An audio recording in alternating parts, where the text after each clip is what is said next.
Selamat pagi Bapak Ibu, Saudara-saudara. Salam sejahtera bagi kita sekalian. Kita berjumpa lagi lewat Renungan Harian Toraya edisi Sabtu 29 Juli 2023. Mari Bapak Ibu, Saudara-saudara, kita bersekutu sebelum kita menjalani kehidupan yang dikaruniakan oleh Tuhan kepada kita pada saat ini. Sebelum itu kita berdoa. Sungguh ya Tuhan, Engkau baik bagi kami.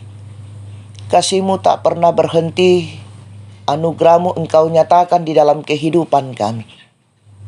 Sebelum kami menjalani hidup karunia Tuhan, kami bersekutu membaca dan merenungkan firman-Mu. Ya Tuhan, mampukan kami untuk dapat memahami firman-Mu ini dengan baik. Kuasa Roh Kudus-Mu menuntun dan mengasihi kami Tuhan, untuk dapat mengerti dan memberlakukan firman-Mu di dalam sepanjang kehidupan kami. Bersabdalah ya Tuhan, kami siap mendengarkan firman-Mu. Di dalam nama Yesus Kristus, itulah Tuhan dan Juru Selamat kami yang hidup. Amin. Bacaan firman Tuhan pada saat ini dari 1 Raja-Raja pasal 2 ayat 1 sampai dengan 4. Yang saya akan bacakan adalah ayatnya yang ketiga.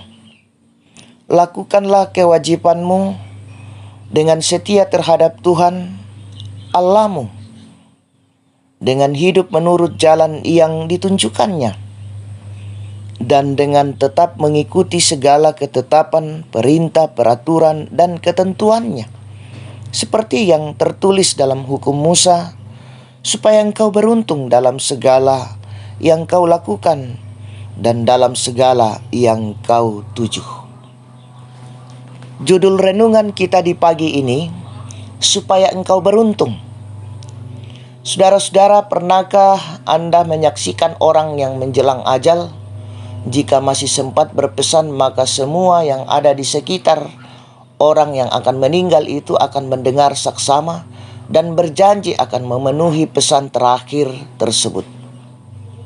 Waktu terakhir di dunia untuk beralih menghadap pada Sang Pencipta menjadi momen penting orang yang ditinggal mengambil pesan terakhir.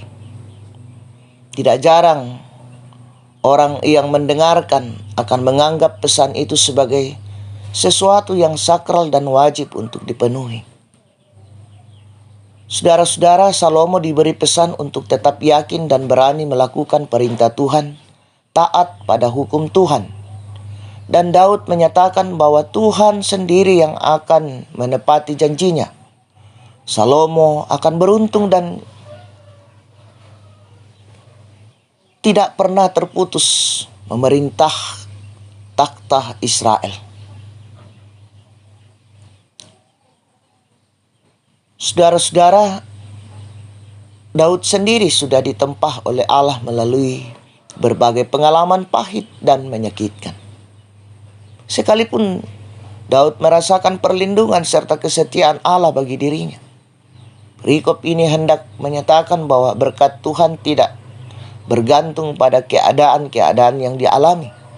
Allah berjanji setia memegang tangan kita dan mengatur langkah hidup kita menghadapi ragam tantangan kehidupan. Taat pada jalan kebenaran Allah merupakan kunci keberhasilan dan keberuntungan melintasi hambatan yang ada. Nah, saudara-saudara, pesan orang yang meninggal memang penting. Karena itu orang tua perlu setia menanamkan iman serta mewariskan pesan agar keturunannya selalu mendahulukan Tuhan dalam hati, jiwa, dan akalnya. Dengan demikian Allah akan memberkati keturunannya dengan hikmat dan berkat keberuntungan. Kita bisa belajar bahwa sumber keberuntungan bukanlah pada wasiat orang yang hendak mati, tetapi sumber berkat sejati adalah takut akan Tuhan. Amin. Kita berdoa. Sungguh luar biasa Tuhan firman yang telah kami dengarkan pada saat ini. Di tengah-tengah persekutuan yang Engkau anugerahkan kepada kami.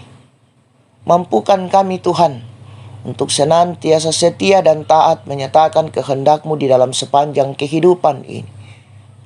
Yang hidup yang Engkau anugerahkan kepada kami Tuhan. Allah Bapa dalam sorga, kami serahkan tanggung jawab, rencana, usaha, dan pekerjaan kami hari ini Tuhan. Engkau yang memberkatinya.